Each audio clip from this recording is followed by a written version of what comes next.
Hi guys, I'm Reena Rathore and you watching Reena Study. So welcome to my YouTube channel Reena Study। और आज का हमारा topic है middle Indian history से related important one liner question and answer का part 1।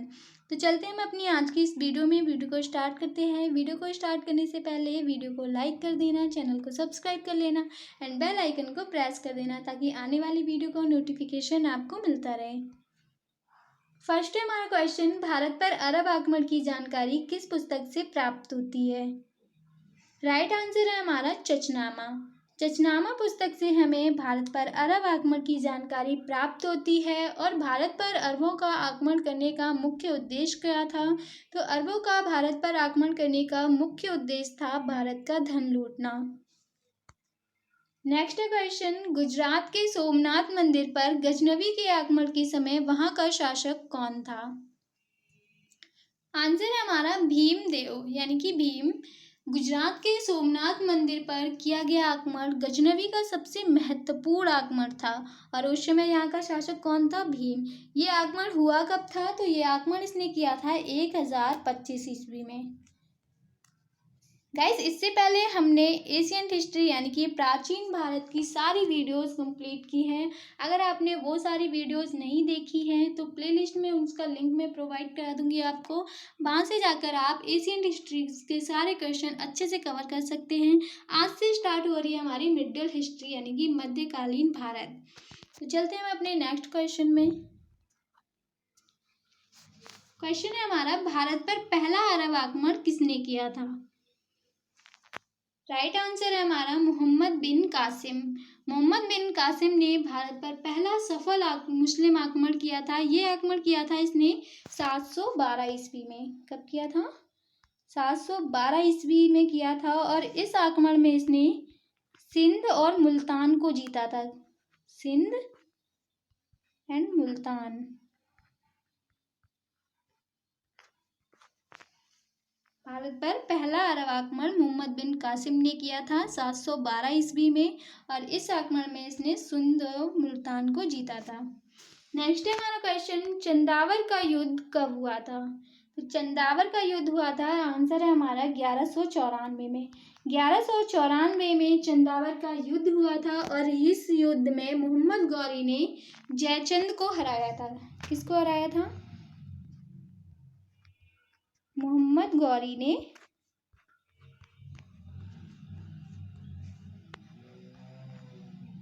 Jaichand को हराया था। कौन से युद्ध में? चंदावर के युद्ध में। नेक्स्ट क्वेश्चन, महमूद गजनवी ने भारत पर कुल कितने आक्रमण किए थे? राइट आंसर है हमारा 17। महमूद गजनवी ने 1001 से लेकर 1027 ईस्वी तक के बीच में कुल 17 बार आक्रमण किया था, जिसमें कि सबसे इम्पोर्टेंट आक्रमण कौन सा था? उसका सबसे महत्वपूर्ण आक्रमण था उसका सोमनाथ के मंदिर पर किया गया आक्रमण। नेक्स्ट क्वेश्चन, महमूद गजनवी के आक्रमणों में सबसे महत्वपूर्ण आक्रमण कौन था? राइट आंसर है हमारा सोमनाथ पर आक्रमण। इसके बाद हमारा क्वेश्चन है, महमूद गजनवी के भारत आक्रमण के समय भारत आए विद्वान अल-बरूनी ने किस ग्रंथ की रचना की?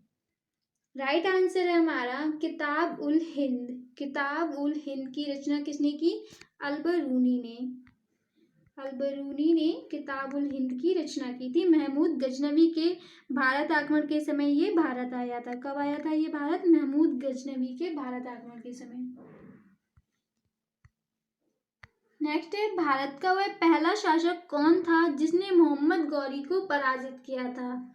राइट आंसर है हमारा मूलराज द्वितीय। मूलराज द्वितीय ने मोहम्मद गौरी को पराजित किया था।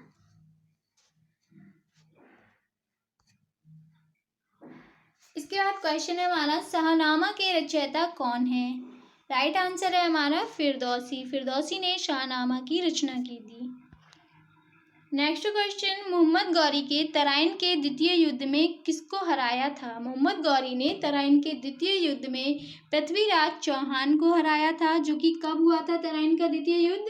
तो कल की वीडियो में हमने पढ़ा था तराइन का द्वितीय युद्ध हुआ था 1192 ईस्वी में, और प्रथम युद्ध हुआ था तराइन का 1191 ईस्वी में, जिस युद्ध में कि पृथ्वीराज चौहान ने मोहम्मद गौरी को हराया था, और द्वितीय युद्ध में मोहम्मद गौरी ने पृथ्वीराज चौहान को हराया था।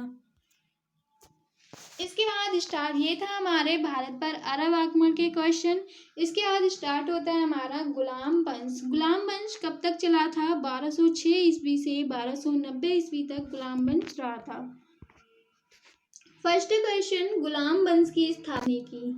तो गुलाम वंश की स्थापना की थी कुतुबुद्दीन ऐबक ने। कुतुबुद्दीन ऐबक को उसकी उदारता और उसके अच्छे स्वभाव के कारण लाख बख्श की उपाधि दी गई थी। किसकी? लाख बख्श, यानी कि लाखों का धन दान करने वाला।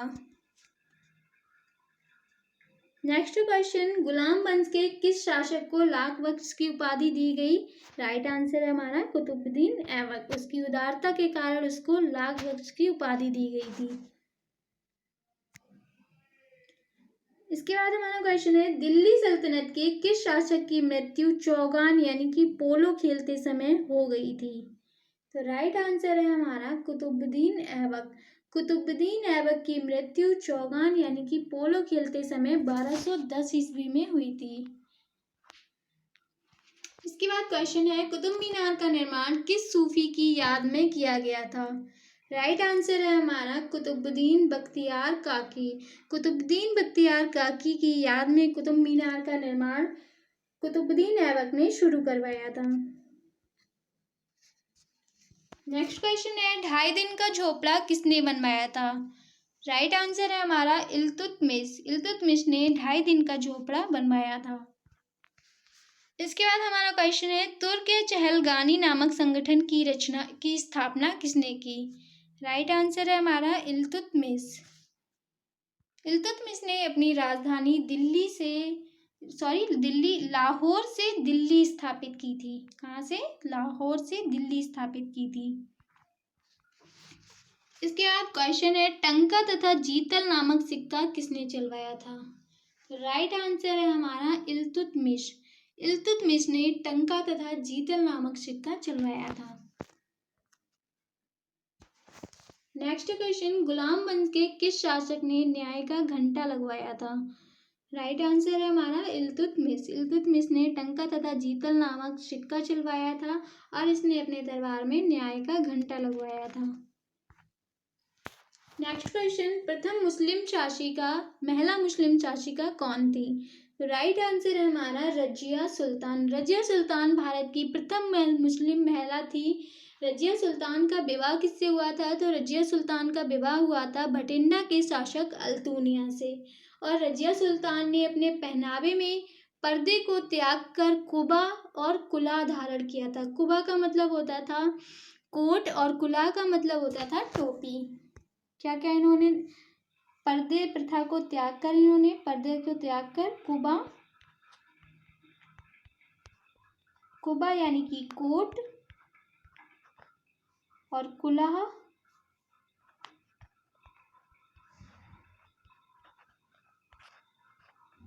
यानी कि टोपी, इस पहनावे को इन्होंने अपनाया था।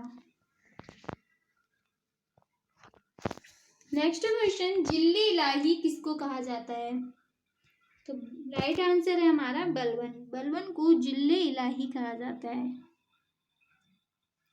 नेक्स्ट क्वेश्चन, तूती हिंद किसको कहा जाता है? राइट आंसर है हमारा अमीर खुसरो। अमीर खुसरो को तूती हिंद कहा जाता है।